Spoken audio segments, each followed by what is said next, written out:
What if I told you that you already know the day you're going to die? Not the part of your mind that thinks every day. That part is kept in the dark for a good reason. But your soul has known since before you were born. It picked that day, that hour, that exact moment when it would let go of your body and go back home. This isn't about luck or things that have to happen. This is about something much more important that Edgar Cayce found out in his thousands of readings. It's a truth so amazing that most people can't believe it, even when they see proof right in front of them. Your death isn't something that happens to you. It's something your soul plans, chooses the timing, and finally decides. And here's what will completely change how you think about life itself. People get ready for leaving without knowing it months, sometimes years ahead of time. They finish things they don't even know need finishing. They have talks that later seem like they knew the future. They give gifts that become special final memories, all planned by the part of them that knows what's coming. You've seen this yourself, haven't you? After someone dies, you look back and think it's like they knew. The sudden feeling they had to visit everyone. The way they organized their papers and belongings. That strange peace that came over them. That wasn't just chance. That was their soul getting ready for a trip it had already planned. The plan written before birth. Edgar Cayce called it the soul's plan, a complete life plan made before you're born. But unlike what many people think, this plan isn't stuck. It's more like a GPS with many different roads to the same place. The soul picks the starting point, the main stops, and yes, several possible endpoints. Think of it like booking a plane trip with several possible flights. You might take the early flight or the late one, the straight path or the one with stops, but you end up at the same place. Your soul, working together with its helpers and teachers, pick several moments in your life when leaving would be right. When the lessons are done, when your job is finished, when your leaving would help everyone the most. These aren't random moments. Cayce saw that they match up with specific star patterns, finished lessons from past lives, and most importantly, with the soul promises you made with others.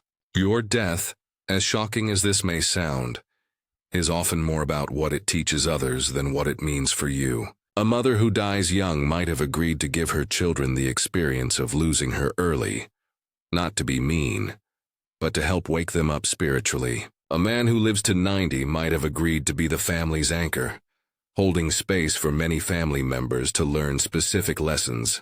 Every death is timed perfectly for the biggest spiritual effect, the soul's calendar. But here's where Cayce's discoveries become truly amazing. He found out that souls start their leaving process long before the body shows any signs. He called this the turning inward, and it usually begins 6 months to 2 years before death. During this time, the soul slowly pulls its energy away from earthly connections, not in a way the person knows. The person might still be making 5-year plans, but energy-wise, it's like a plant slowly pulling its life back into the seed before winter. This is why so many people say that their loved ones seem to fade before they died, even if they weren't sick. The soul starts visiting the other side during sleep more often. Dreams become stronger, more important. Dead loved ones show up more often, not as memories, but as preparation, helping the soul remember what's waiting. Have you noticed how some people talk about seeing dead relatives in their last months? They're not imagining things. They're going to planning meetings for their upcoming move. This pulling away happens in steps. First, the soul lets go of caring about future plans. That person who was always planning next year's trip suddenly doesn't care. Then comes not caring about stuff, giving things away, not caring about things that once seemed important. Finally, there's an emotional settling. Fixing old arguments, a need to say things not yet said, the choosing moments. Now, let's talk about something that might bother you, but it's important to understand. Cayce showed that in most cases, the soul has several exit chances and actually chooses which one to take. That heart attack that someone survives. Their soul thought about leaving but decided to stay. That accident that someone amazingly walks away from. A door the soul opened but chose not to walk through. This is why near-death experiences change people so much. The soul actually stood at the doorway, looked at what was beyond, and made a clear choice to come back. Sometimes for unfinished work, sometimes for loved ones, sometimes simply because it wasn't the best exit point for everyone involved. But when the soul does choose to leave, everything lines up perfectly. Cayce described it as a cosmic dance where everything comes together. The body's weakness, the life situations, the readiness of loved ones, even if they don't feel ready, and the soul's own growth needs. Think about the timing of deaths you've seen. How often does someone hold on just long enough to see a grandchild born, to watch a child's wedding, to make up with an angry family member? How often does someone die just after their husband or wife, as if they were waiting? This isn't the body making these decisions. This is the soul working with knowledge and wisdom the thinking mind can't reach. The 3-day window. Cayce found something amazing that happens about 72 hours before the soul's chosen leaving time. He called it the opening of the veil. During this time, the soul exists in both worlds at once, making final preparations on both sides. This is when those mysterious goodbye experiences happen. Someone suddenly feels they must call a friend they haven't talked to in years. And that friend dies 3 days later.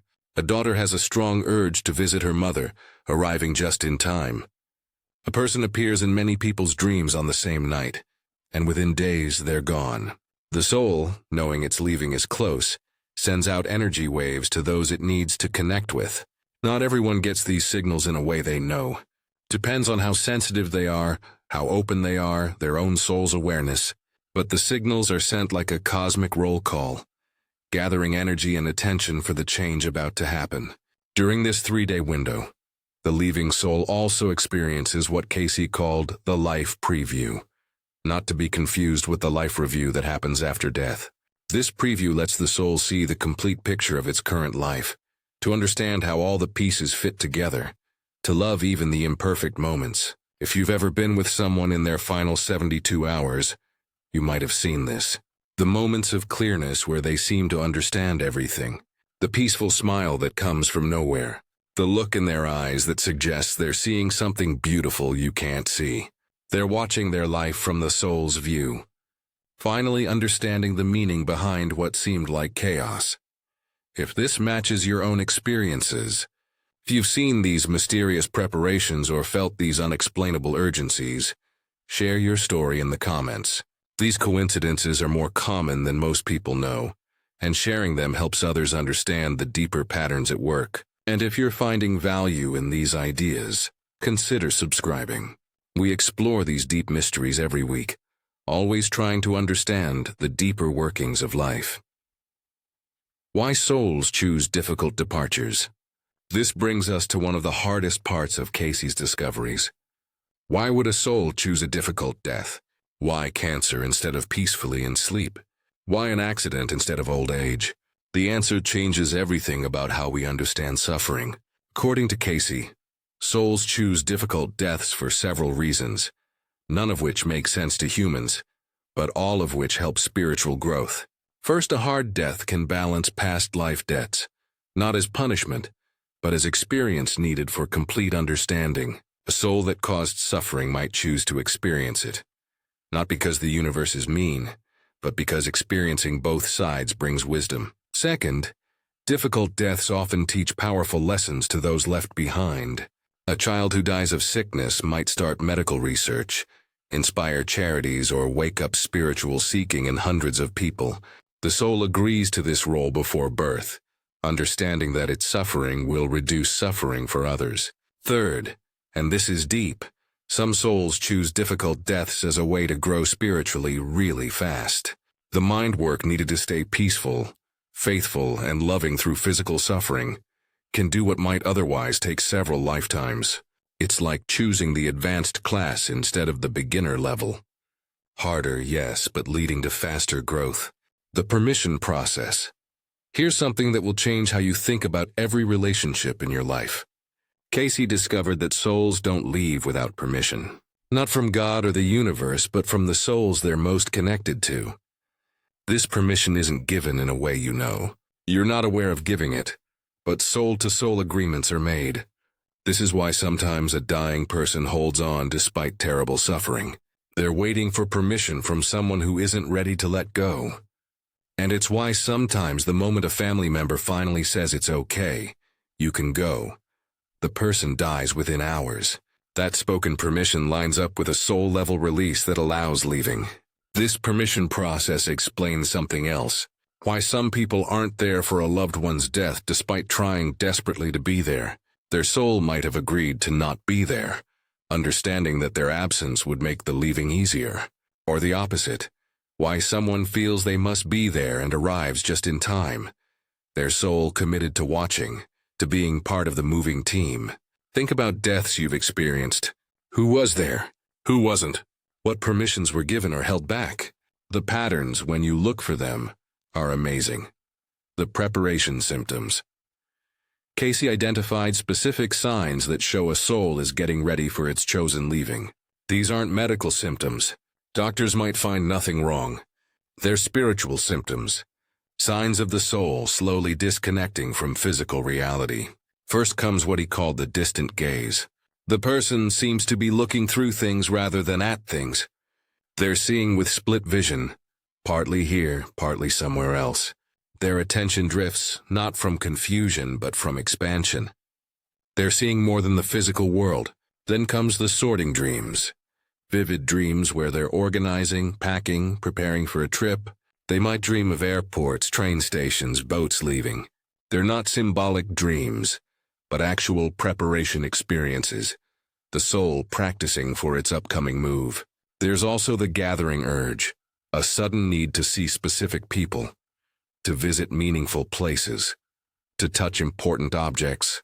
The soul is saying goodbye, collecting final sensory memories, completing energy connections. This isn't thinking about the past on purpose, but finishing things without knowing. Finally, there's the lightening. Not getting smarter, but lightening, as if a heavy load has been lifted. The person seems younger, more peaceful, almost glowing. The soul has already partly left, leaving just enough presence to keep the body going, but free from the full weight of earthly life. When the soul changes its mind. But here's something amazing. Souls can and do change their minds. Cayce wrote about many cases where everything pointed to someone about to die, but the soul chose to stay. Miraculous recovery, an unexpected healing, a sudden turn toward health that confuses medical doctors. What makes a soul reconsider? Sometimes it's the strong love and need of family members, not their clinging, but their real soul-level request for more time. Sometimes it's an unfinished purpose the soul suddenly remembers or receives. Sometimes it's simply that the soul, standing at the doorway, realizes it has more to experience, more to give, more to learn in physical form. These soul-level decisions explain why some people with deadly diagnoses live years longer than predicted, while others with small conditions suddenly die. It's not about the strength of the body or even the will of the personality. It's about the soul's assessment of whether its work is complete. This is why Cayce always said that healing must help the soul, not just the body. You can fix the physical vehicle, but if the soul has chosen to leave, it will find another way. On the other hand, if the soul chooses to stay, it can overcome seemingly impossible physical conditions. The sacred contract of departure. Every soul's leaving is part of a sacred promise that involves not just the leaving soul, but everyone in their life circle. Your presence in someone's life at their time of death, or your absence, is part of this promise. The way they die, when they die, even where they die, all of it was agreed upon by all involved souls before any of you were born. This doesn't mean everything is predetermined. The promises have flexibility, backup plans, multiple possible outcomes. But the general framework, who needs to learn what from whom, that's established in advance. This is why some deaths bring families together while others tear them apart. Why some leavings inspire spiritual awakening, while others trigger spiritual crisis. The death itself is just the trigger. The real purpose is the change it creates in the living. Understanding this changes grief. Yes, you miss the physical presence. Yes, you mourn the future you won't share. But knowing that this timing, this way, this entire experience was agreed upon by your souls for your mutual growth, that changes everything. It doesn't remove pain, but it gives it meaning. Reading the signs. So how do you know when a soul, maybe your own, is getting ready to leave? Cayce gave specific signs that anyone can learn to see, not to create fear, but to allow for knowing preparation and completion. Watch for the pulling away from future when someone stops making long-term plans without being sad or defeated. Just not interested. Notice the energy change. When someone's energy shifts from outside projects to inside thinking, pay attention to the completion conversations, discussions that seem to solve decades-old problems without trying on purpose. But most importantly, feel for what Cayce called the frequency shift. The person's entire energy signature changes, becomes lighter, less heavy, more see-through. It's as if they're slowly tuning to a different dimensional frequency, getting ready to broadcast from a different station. These signs aren't meant to make you worried about every behavior change. Most of the time, these symptoms mean nothing big. But when multiple signs line up, when your gut feeling activates, when you feel that knowing without knowing, trust it. Your soul recognizes what your mind might deny. Living with departure consciousness. Now, here's the change this knowledge offers you right now, today, in this moment. Knowing that your soul will choose its leaving time, that it's already picked possible exit points, that everything is more planned than random. How does this change how you live? First, it removes the victim thinking around death. You're not a helpless player in a cosmic game of chance. Your soul is the writer of your story, including its ending. This doesn't mean your everyday self gets to choose when you die, but it means your higher self has already chosen, and that choice serves your highest good. Second, it invites you to live with completion thinking. Since you don't know your leaving date in your everyday mind, treat each day as possibly important, not with scary fear, but with sacred attention. What needs to be said? What needs to be forgiven? What needs to be completed?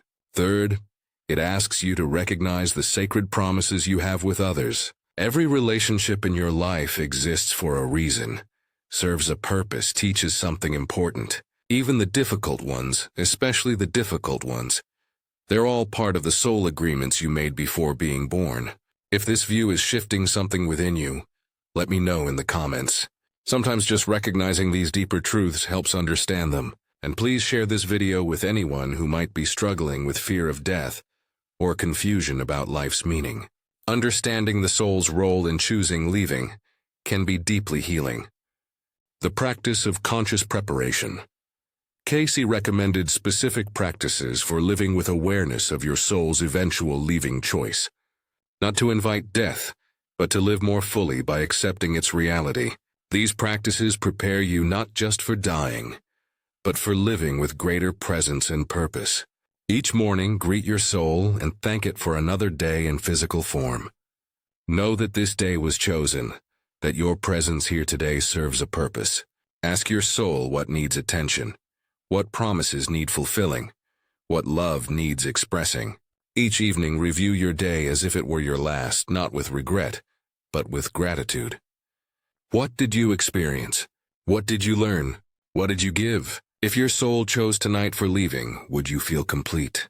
Once a month, have what Cayce called a departure conversation with yourself.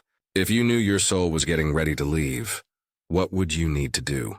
Who would you need to forgive? What would you need to say then? And this is important, do those things. Don't wait for the actual leaving preparation. Live in constant completion. The ultimate truth about choosing. As we get near the end of our journey together today, I want to share Cayce's most deep insight about the soul's leaving choice. It's not really about choosing when to die. It's about choosing when the mission is complete. The soul doesn't leave because it's tired or broken or defeated. It leaves because it's done what it came to do. Sometimes that accomplishment is obvious. A life's work completed, children raised, wisdom shared. But often it's invisible to human eyes. A single moment of forgiveness that balanced lifetimes of karma. A quiet act of love that rippled through dimensions. Private realization that freed not just one soul, but an entire soul family line. Your soul will know when it's complete. And when that moment comes, whether it's tomorrow or decades from now, the leaving won't be tragedy, but graduation. Not abandonment, but accomplishment. Not ending, but transformation. living as an eternal being. So here you are right now reading these words, very much alive, very much in the middle of your soul's chosen journey. What does knowing about the soul's leaving choice give you? Freedom. Freedom from the fear that death is random, meaningless, or too early. Freedom to trust that your soul knows exactly what it's doing, even when your personality is confused. Freedom to live fully, knowing that your leaving date isn't about luck but about completion, purpose. Every day you're here for a reason. Your soul chose this day, this moment, this breath. You're not wasting time until death. You're fulfilling promises, completing karma, expressing love that can only be expressed in physical form, and most importantly, peace. Peace with the leavings you've seen, understanding they were chosen, not forced. Peace with your own eventual leaving, knowing your soul will choose the perfect moment. Peace with the entire cosmic dance of arrival and leaving, seeing it not as random chaos, but as planned growth. The choice available now. Before we part, I want to leave you with this. Your soul hasn't just chosen when to leave, it's choosing right now to stay. Every morning you wake up, that's your soul choosing another day in physical form. There's something here for you, something to learn, to heal, to complete, to give. Honor that choice. Don't waste it worrying about when it will end. Use it. Every day your soul chooses to stay is a day with purpose, with meaning, with possibility. You're not here by accident. You're here by choice, your soul's choice. And that choice is made new every single day, until the completion day arrives. Tonight, before you sleep, place your hand on your heart and feel it beating. That rhythm, that's your soul's choice made real. Thank it for choosing to stay. Ask it what tomorrow needs from you. Listen to its wisdom. And remember, the day your soul chooses to leave has already been marked on a calendar you can't see, in consultation with guides you don't remember, for purposes that serve not just you, but all existence. Until that day comes, you have work to do, love to express, growth to experience. Subscribe if you haven't already. Share this with someone who needs to hear it, someone fearing death, someone hurting from a loss, someone questioning life's meaning. Join our community of seekers exploring these deep truths together. The day your soul chooses to leave will come. That's certain. But today your soul chose to stay. And that choice, that beautiful, purposeful, sacred choice is all that matters. Live from that knowing. Love from that truth, and always trust that your soul knows exactly what it's doing. Until next time, remember you're not dying. You're completing, and the difference between those two views changes absolutely everything. The choice has been made, the journey continues, and the soul knows the way home.